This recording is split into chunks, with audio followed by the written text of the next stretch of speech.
Hey there, Rachel Harrison here for another edition of Q&A Thursday. All right, first question is from Sean. Sean asks, my journals are not showing up until many pages back when I search those keywords, and they are behind some things that are not even relevant to those searches. How do I go about helping my journals get closer to the front page? So Sean, if you are showing up many pages back, chances are you've just chosen too competitive of a keyword. So first thing I would do is just look at all of your keywords and reassess how competitive they actually are. You've got to ensure that you choose at least a good handful of really low competition keywords. So first off, are you showing up many pages back for all of the keywords that you've chosen? Or is it just a couple, half and half? It's okay if you've got a few competitive keywords chosen, because if you choose lower competition keywords, okay, so let me back up a sec. So I tend to use something that I would call a ladder method. So I would choose a good handful of very low competition keywords that I think will be quite easy to rank for. Then I will also have a few moderate competition keywords and maybe even a couple of high competition keywords. So the thinking behind that is if you can get yourself ranking for some of those very low competition keywords, you're going to get some sales. That is going to boost your bestseller rank. In turn, Amazon will boost your book's discoverability in the store. And then you will start ranking for some of the higher competition keywords. And once you start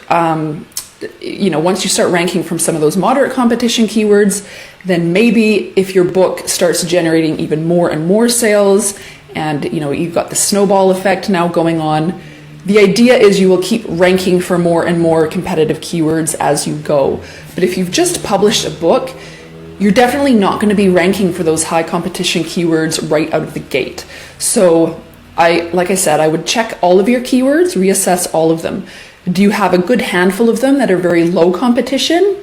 And are you showing up in the results for those? If you are, then that's great. If your book is high quality enough and people start purchasing it, then as your bestsellers rank rises, you will start showing up and ranking for some of the more moderate competition keywords. And again, if that snowball effect starts happening and you start generating more and more sales and your bestseller rank continues to drop closer and closer to 1, then eventually you can start ranking for really high competition keywords. So just take a good look again at your keywords and reassess how competitive they really are and make adjustments as needed. So that's the great thing about those 7 keyword slots. You can't go back in and change the title, but those 7 keyword slots, you can go back in and make as many adjustments as you want and just track it so that you know what's going on and you can actually have some measurable data to make your decisions from. So hope that helps. Okay, next question is from Andrea, and Andrea asks, do you usually monitor the bestsellers rank for several days before validating the book? This question is because bestsellers rank varies continuously. Also, do you check the second page's bestseller rank before validating? So no, I definitely don't wait several days. I think with this whole business model, it's about acting quickly. You need to be making the decisions quickly anyways. I think if you're monitoring bestsellers rank over the course of several days, all that really serves to do is put you in the state of indecisiveness, because as you mentioned, Andrea, that bestsellers rank, it varies and it can go up or down, sometimes drastically over the course of a few days. So that's just going to put you in this mindset of being indecisive and like, oh, should I, shouldn't I? Is this actually a good niche? Is it not? You don't want to be there mentally. You just want to do your validation work. If it looks good in that moment, then I suggest just going for it. It's either going to work or it's not. And if it works, great. Now you've got something to build on. If it doesn't work, then you can just scrap that and move on to something new. So don't waste time tracking this stuff for days. You're going to get into that state of analysis paralysis. And that's not going to serve you long term. The other thing is, no, I don't check out bestsellers rank on several pages back. that really doesn't, it doesn't matter. You really just want to be assessing what's on the first page.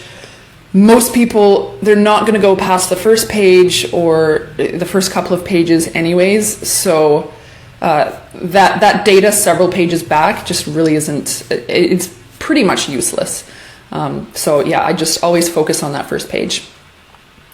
Okay, next question is from Becky. Becky asks, what royalty amount do you target when setting your prices and what impacts the print costs? So I'll discuss the second half of the question first. So there are three things that impact your printing costs. The first one is the number of pages, then the type of ink, so either black ink or colored ink. Color obviously costs more, and then the marketplace as well. So depending on which marketplace you're publishing to, you're probably publishing across all of them. The printing cost is going to vary in each one of those. So when you set your, your main marketplace, it's going to show you what the printing cost for that marketplace is, and all the other ones are going to kind of adjust. So back to the first part of the question, normally I like to target about a $2 royalty from each book. Sometimes it's more, sometimes it's less. And, everyone's personal threshold is going to be different. That's just what I've done, but feel free to experiment with that. $2, that seems to be worth it for me. Honestly, I would like to experiment a little bit more with that, and I think you should too. I think the main thing is when you set your price, make sure it's competitive. If your book starts to experience some success, try raising the price. Slap an extra $1 on there, but just do it with, one or two books at a time and track your results so that you can actually see if that has positively or negatively impacted the overall bottom line.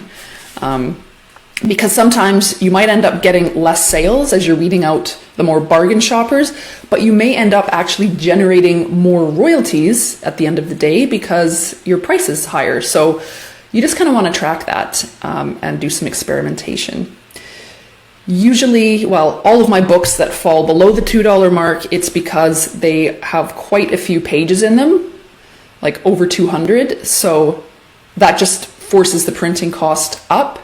And there are a couple of niches I'm in where if I was to price my book higher to make up for that higher printing cost, my book just wouldn't be competitively priced anymore. One niche in particular, the books are being sold for very low prices. My book is already about $3 more than most of the books in that category. So if I increase it further, I think that would just negatively impact my overall royalties. So I'm just fine to keep it at, I think it might even be around $1. So that's about half. But that's just what I have determined works for that particular book. So you have to look at it on a niche by niche basis and just go from there and decide for you what your book is worth. And again, just keep adjusting as you go. You can always go in there and play around with that price, and I encourage you to do that. Okay, Kathy asks,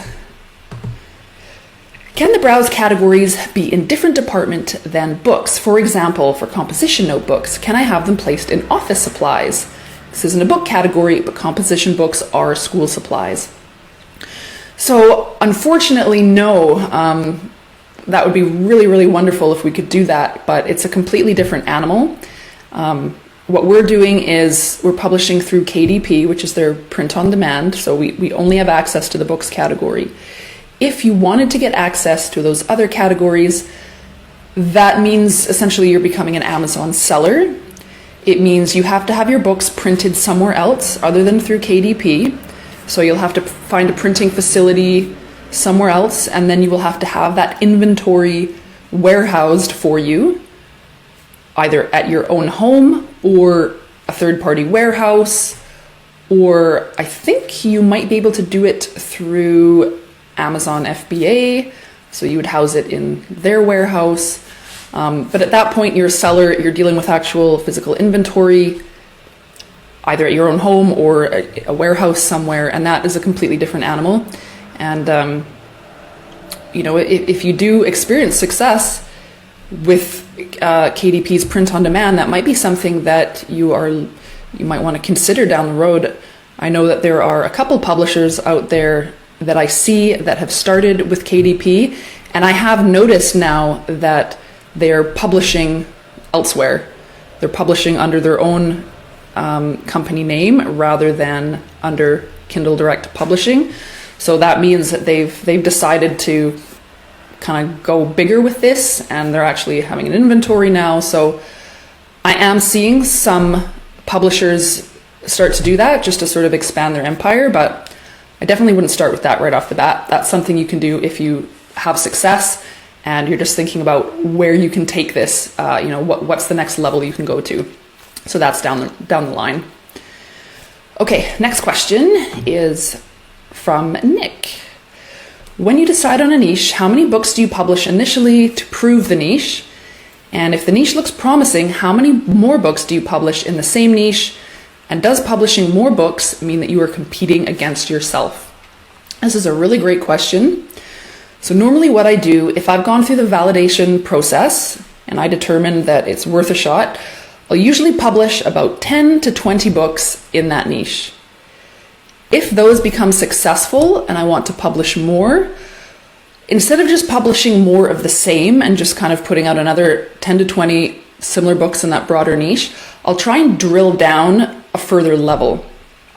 So for example, if I've done 10 or 20 planners and I have some success there, I'll go, what's the next level down I can drill? Maybe it's a 5-year planner, or maybe it's an additional size. So if I've done 10 6x9 planners and they're all doing well, then I would think, okay, so maybe now I can introduce a large format size. I might put out similar ones in an 8x10 format. So I really focus on not just creating more of the exact same. If I find success, it's in that niche that I've just proven, it's okay, how can I drill down further and get more of a how can I own that niche now? In terms of, is this not competing against yourself? The secret to that is to make sure that each one of those 10 or 20 books is appealing to a slightly different audience. If you could do that, then you're not really competing against yourself, because the person who is interested in a floral planner is probably not the same person that's going to be interested in a planner with a snarky comment on the front. I mean, they might be, but you get what I'm saying here. You really want to try and differentiate each one of those designs as much as you can. So one of the things I see, which I don't think is effective, is they'll just do the same planner and then do like 40 different colors, every color of the rainbow plus 50 more. That is not effective. I don't think anyone cares about something being the exact shade of pink that they want. So I'm going to do a pink and a red and a purple, and that is ineffective. You really want to, within those 10 or 20 designs, create something that's talking to a slightly different person. That way, because they're geared towards slightly different audiences, you're not really competing against yourself, even though you've published many books in one niche. Because again, the person that likes this is probably not going to be the same person who likes that. So just think about how you can differentiate each one of those books design-wise, or maybe you want to customize the interior slightly on each one. You can do that. But just think about, who can I be speaking to within this broader niche, and differentiate each design based on that. All right, let's see here. Okay, Cindy asks, what should you do if someone gives your book a bad review and the book hasn't sold more than one copy in 6 weeks? Do you take it down and or reissue under another title? So this is something that we have all experienced, and it sucks. What really sucks is when you get a 1-star review for something that isn't your fault. So for example, I've had a 1-star review from someone that opened up my book and there was grubby fingerprints all over it. A friend of mine published a planner, and she got a 1-star review because when that person was flipping through the planner at home, smack in the middle of the planner, there was actually like 10 pages of a novel in there. So that's obviously a printing error. Sometimes there's going to be stuff that happens that is just completely out of our control. There's nothing really we can do about that. In that case, I don't know, I'm really hesitant to encourage anyone to unpublish and republish. That just kind of seems like a workaround. I'm not sure if Amazon would kind of take kindly to that. I think it's something you really want to be careful about. If it's something like the printing thing, you can email them and just ask them, if they've had multiple printed, then you can kind of make sure that doesn't happen again. I don't know. Some things are just you don't have control over, and you just kind of have to let it go. If, however, it's a fair criticism, and I think when most of us see that 1-star review, it's our immediate reaction to get really defensive about that because it's something we've created. And, it's hard not to take it personally sometimes. But I think if you look for the truth in the criticism, you can actually use that feedback to create a better product next time. So read the comment, strip away the emotion. Maybe it's very angry. Kind of ignore the emotion behind it and look at what is the actual criticism here and is it fair? Was there a feature that they thought they were going to get that they didn't? Was my description misleading in some way? So they thought they would get this, but when they received it, it just wasn't what they were hoping it would be. And then incorporate that into your next batch of books. And we should be doing that anyways. We should always be thinking about how can we make it better? How can we best serve the customer? Because, the customer that's our bread and butter. Without making the customer happy, we've got nothing here. So we do have to think about them and take their feedback seriously, even when it is a very harsh criticism that we may not necessarily agree with.